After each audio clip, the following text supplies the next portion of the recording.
जय श्री कृष्णा। जय श्री राधे। पिशाच कहने लगा कि हे मुनि, केरल देश का ब्राह्मण किस प्रकार मुक्त हुआ, यह कथा कृपा करके आप विस्तार पूर्वक कहिए। देवद्युति कहने लगे, केरल देश में वासु नाम वाला एक वेद पारंगत ब्राह्मण था।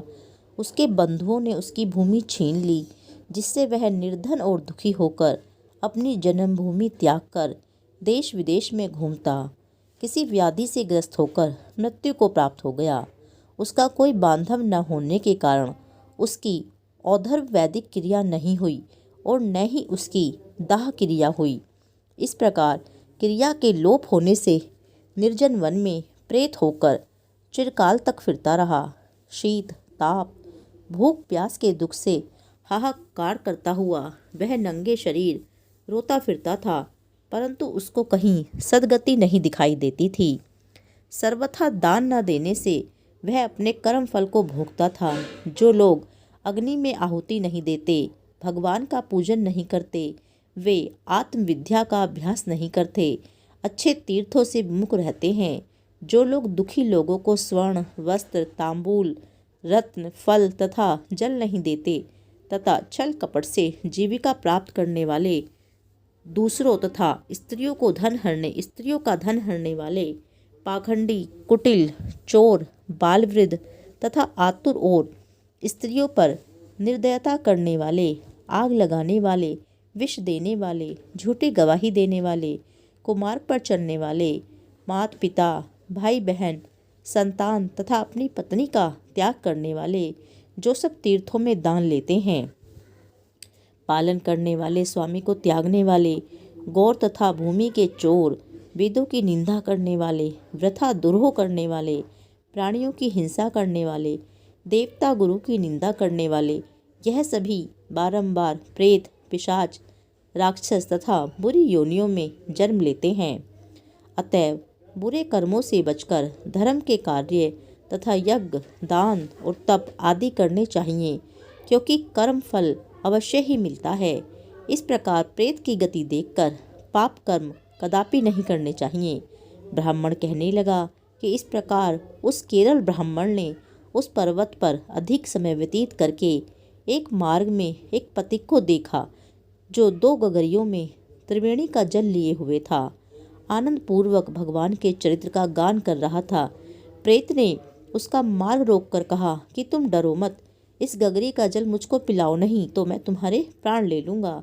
देवद्युति कहने लगा कि दुखी, दुर्बल, नंगे, मुरझाए हुए तुम कौन हो? पैरों से पृथ्वी को स्पर्श न करके चलते हो। लोमश जी बोले। प्रेत यह वचन सुनकर कहने लगा कि मेरा ऐसा होने का कारण सुनो। मैंने कभी ब्राह्मणों को दान नहीं दिया, अत्यंत लोभी, क्रियाहीन, दूसरे के अन्न से पलने वाला था। मैंने कभी किसी को भिक्षा नहीं दी, न दूसरे के दुख से दुखी हुआ।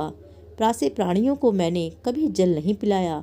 मैंने कभी छाता, जूता दान नहीं किया, न किसी को जल का पात्र, पान या औषधि किसी को दी, न मैंने अपने घर में किसी अतिथि को ठहराकर उसका सत्कार किया। अंधे, वृद्ध, अनाथ और दीनों की भी मैंने कभी अन्न से संतुष्टि नहीं की और न ही किसी रोगी को मुक्त किया। न कभी ब्राह्मणों को दान दिया, न कभी अग्नि में हवन किया। बैशाख आदि मास में किसी को ठंडा जल नहीं पिलाया, न ही मैंने बड़ या पीपल का कोई वृक्ष लगाया, न किसी प्राणी को बंधन से छुड़ाया।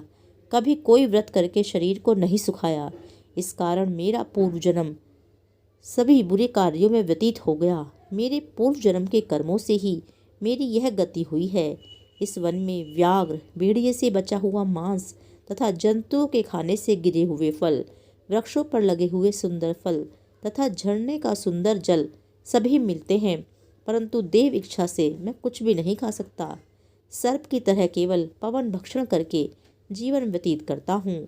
बल, बुद्धि, मंत्र, पुरुषार्थ से लाभ, हानि, सुख, दुख, विवाह, मृत्यु, जीवन, भोग, रोग तथा वियोग में केवल भाग्य ही कारण होता है। कुरूप, मूर्ख, कुकर्मी, निंदित तथा पराक्रम से हीन मनुष्य भी भाग्य से ही राज्य भोगते हैं।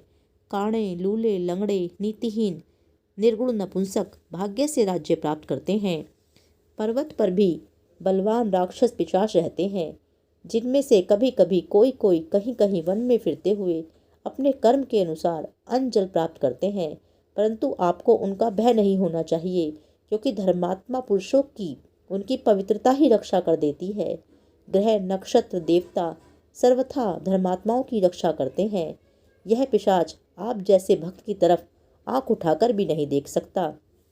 जो नारायण भगवान की भक्ति से पवित्र रहता है, उसको प्रेत पिशाच पूतना कोई बाधा नहीं दे सकता। भूत बिताल पिशाच गंधर्व काकिन शाकिनी ग्रह रेवती यज्ञमात्र ग्रह भयंकर ग्रह कृत्या सर्पकुष्मांड तथा दूसरे दुष्ट जंतु पवित्र वैष्णव की तरफ देख भी नहीं सकते। जिसकी जिह्वा पर गोविंद का नाम, हृदय में वेद तथा श्रुति विद्यमान है, जो पवित्र और दानी हैं, उनको कभी भय नहीं हो सकता। हे ब्राह्मण, इस प्रकार कर्मों का फल भोगता हुआ मैं यहाँ रहता हूँ, ऐसा सोचकर मैं शोक नहीं करता। एक बार मैं जवानली नदी के किनारे पर गया था। वहाँ पर घूमते हुए मैंने सारस के वचनों को सुना था। 25वां अध्याय समाप्त। जय श्री कृष्णा, जय श्री राधे।